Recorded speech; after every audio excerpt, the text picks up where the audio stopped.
the band they're a great band. I love Deep Purple. I always have, and I think probably one of the most rewarding feelings I've ever had as a musician was walking up to where their change room was, and Roger Glover starts freaking out. Really? He was like fucking freaking out. I don't believe it. It's the Anvil guys. And I'm going, he knows who we are? What? I was like... Is that mind-blowing? I was beyond, right? Yeah, it's like, whoa, okay, what is this? And then it goes into a tangent. You guys are legends. And I'm going, what? Excuse me?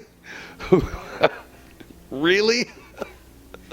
Hey, if he's, you know. I'm not saying it to pat myself on the back. I'm laughing because it's just like, it doesn't make sense. You know what I mean? It just it doesn't make sense to me. I think the fact that you, as we discussed before, the time factor, the fact that you've been doing this genuinely and, as I mentioned before, dedicated to it with all the trials and tribulation, the fact that you've been putting out sincere, real music, and as I mentioned again, as I'm recapping here, giving to the audiences a real show, I think that would merit the compliment you got. I think it would, man. Well, thank you. What am I going to say? I don't know what to say about it. You're not going to say anything because you're not going to. I just start laughing. You got to be kidding me. You're pulling my leg. You're not going to say anything because your lips. That, I really thought he was doing it to just fucking, Like fucking with you? Yeah, fucking with me. And he wasn't. He was dead serious. And I'm going, whoa, this is a little weird. But, hey.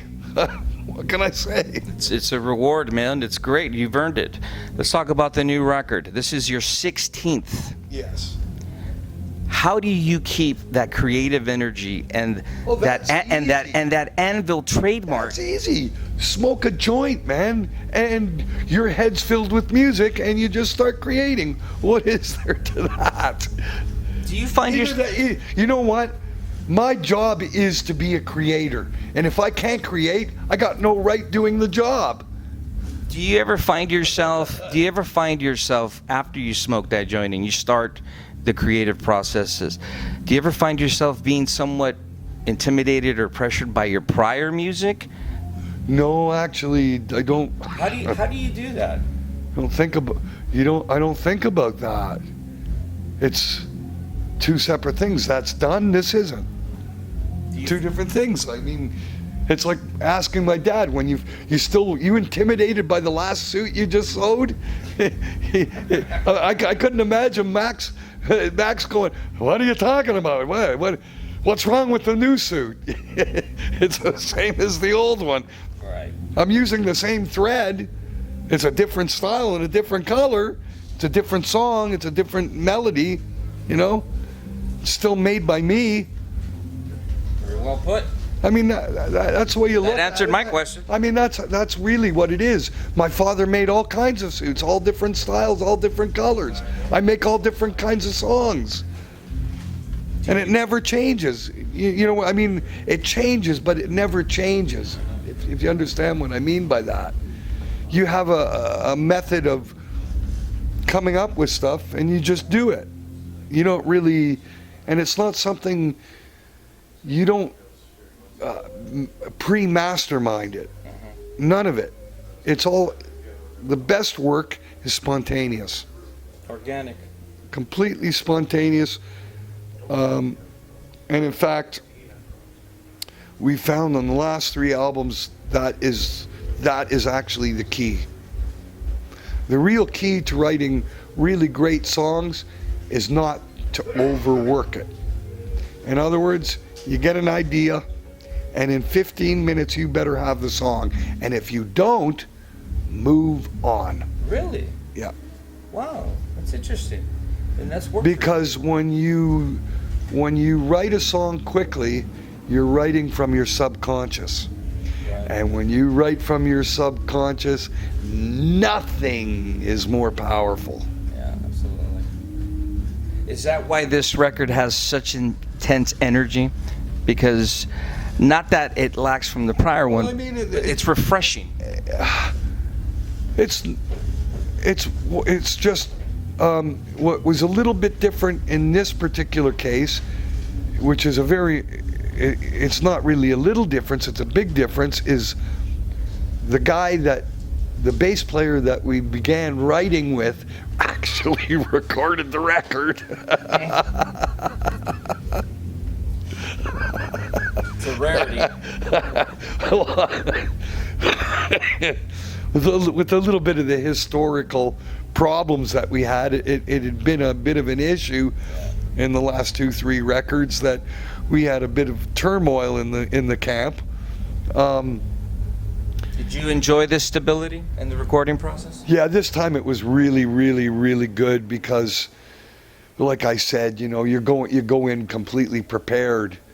You're completely prepared. It's not the difference between Hope and Hell and Anvil is Anvil. The biggest difference was when we went in to record, the bass player that we went in to record with had never played the songs before. Yeah, that's a rough one right there. So I don't even know. A lot of the songs were rehearsed and written without even a bass player there. Wow, interesting. He didn't take part in any of the writing. He didn't know the songs. Yeah, you know the songs. Because he lived in New York, which was a problem, right? Yeah. Which in inevitability ended it. Yet he couldn't do it. It didn't work. Doesn't work. I don't think the combination of Canadians and Americans worked very well, to tell you the truth. I mean, musicians. Every other way may be fine, but Even with cannabis involved then? yeah, well, that's another issue. That's another issue. The guy, he didn't smoke. Oh, well, there you go. Well, no, that's To each his own. important. You might, we can snicker and whatnot, but you got to all be on the same headspace, Yeah. and because Rob and I, that's how we function. It's normal. To him, that's not. So did he feel uncomfortable? Yes, he felt uncomfortable. He'd have to sit there and he's smelling pot. And he doesn't want to smell pot. He's uncomfortable. And he hears our conversation go off into La La Land, and we're talking about time and space and whatever that enhancement, what it does, and it makes you open up your third eye. It's all those. He didn't have that aspect, so we'd have a conversation. He has no clue what we're talking about.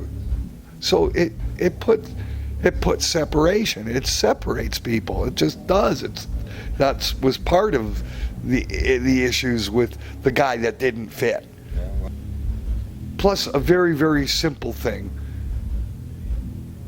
In Canada, when you find a band that you fit in, you are dedicated to it. It's just the way it is, because you're not like you got a whole fucking thousands of opportunities and options. You find a bunch of guys that you get along with and that it works. You do everything to keep it together. Yeah, the loyalty factor is huge. American musicians do not have that at all. Yeah. None. It's all about the dollar. Nothing further, nothing shorter. That's it. And that did not work. I'm just saying it like it is. Well, that's why you're well respected, Lips, because you are saying it like it is, and it's the truth. The truth is the truth. I tried, and I was trying to think of is it because he's American? And I went, yes, partially. He's thinking, well, I could have a better opportunity in so-and-so's band because they pay me $100 more a night. How come you don't? And then I'm hearing that. It's like... Yeah, that'll turn into a cancer.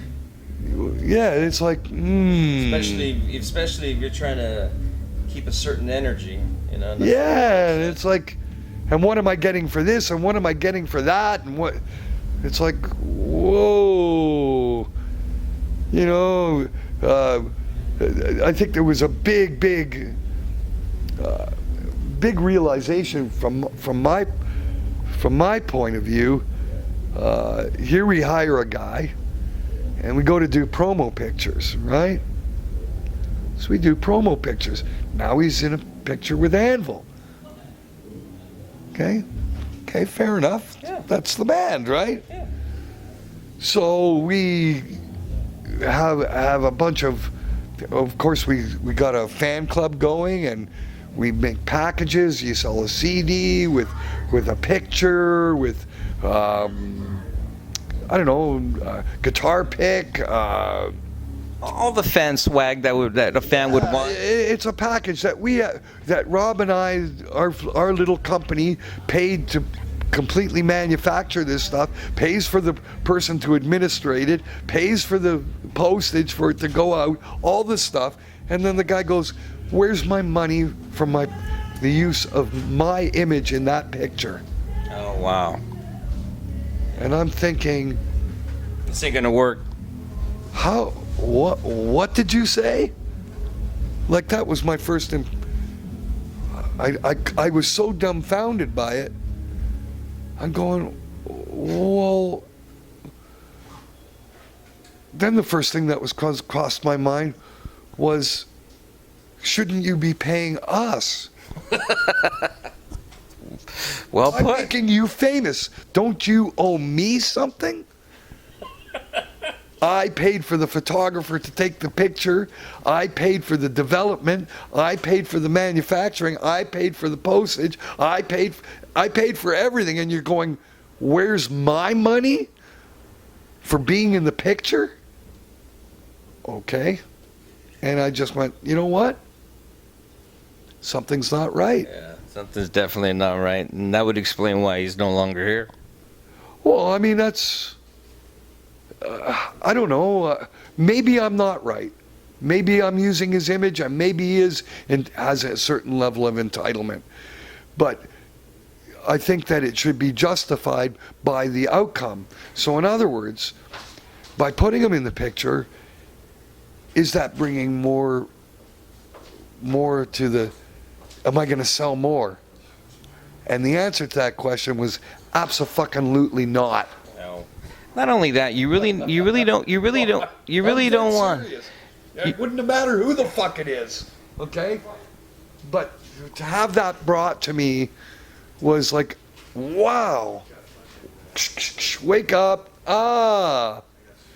So, you know, and that's what and I don't want people to misunderstand. It's a mentality that comes from living here. Because this is a very isolating society in a certain sense. Everybody feels separated. Everybody's an island unto themselves and worries about themselves first. It's